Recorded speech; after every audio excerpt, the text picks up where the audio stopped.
জীবনে নতুন নতুন কিছু চেষ্টা করা লাগে। তো ঘটনাটা হয়েছে যে অবসর সময়ে বসে আমি ফেসবুক চালাচ্ছিলাম, হঠাৎ এমন একটা ভিডিও দেখলাম যেখানে ইন্ডিয়ার রাজস্থানের এক ধরনের বিশেষ পিঠা বানানো হচ্ছে। তো রেসিপিটা দেখতে খুবই ভালো লাগলো, ভাবলাম চেষ্টা করা যাক যদি হয়। তো এই নিয়ে আজকের ভিডিও।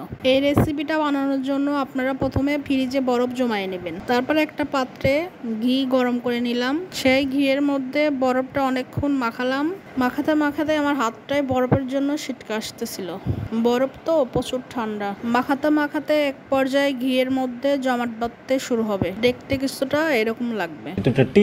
মাখানোর সময় এত ঠান্ডা লাগতেছিল যে বলে বোঝানোর মতো না, কিন্তু যখন এটা একবার বলেছি তো বানাতেই হবে, না বানিয়ে উপায় নাই। ছেলের আবদার বলে কথা। মাখানো হয়ে গেলে ঘি থেকে পানিগুলো ঝেড়ে নেব। এর মধ্যে কিছুটা পরিমাণ মতো চিনি দিয়ে দেব, আবার একটু দুধ দিয়ে দেব, দিয়ে ভালোভাবে মাখাবো। আবার একটু ময়দা ও পানি দিয়ে মিশিয়ে নেব। ব্যাটারটা যাতে বেশি পাতলা না হয় সেদিকে লক্ষ্য রাখতে হবে। রান্না করার কড়াইতে পর্যাপ্ত তেল গরম করে নিলাম।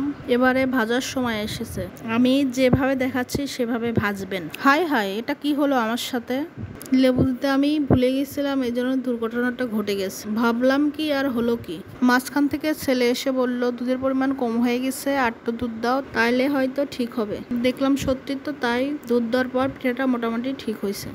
চেষ্টা করতে করতে এরকম লোক আসছে। যাই হোক, যেটুকু পারছি চেষ্টা করে খাওয়া, স্বাদ হয়েছে মোটামুটি ভালোই। ঘির জন্য অনেকটাই স্বাদ হয়েছে। ক্রেডিটটা কিন্তু আসলে আমার। হ্যাঁ, কিন্তু পরে লাস্ট মুহূর্তে ছেলে বললো যে একটু দুধ কম হয়েছিল, আর একটু দিয়ে তুমি ভালো করে আর একটু বেশি করে ঘাটে নাও, দেখো হবে। পরে দিয়ে যাই হোক হয়েছে আর কি। আপনারা চেষ্টা করুন, কিন্তু অনেক ধৈর্য সহকারে চেষ্টা করতে হবে, না হলে হবে না। ভালো থাকবেন, ভালো লাগলে ফলো করেন।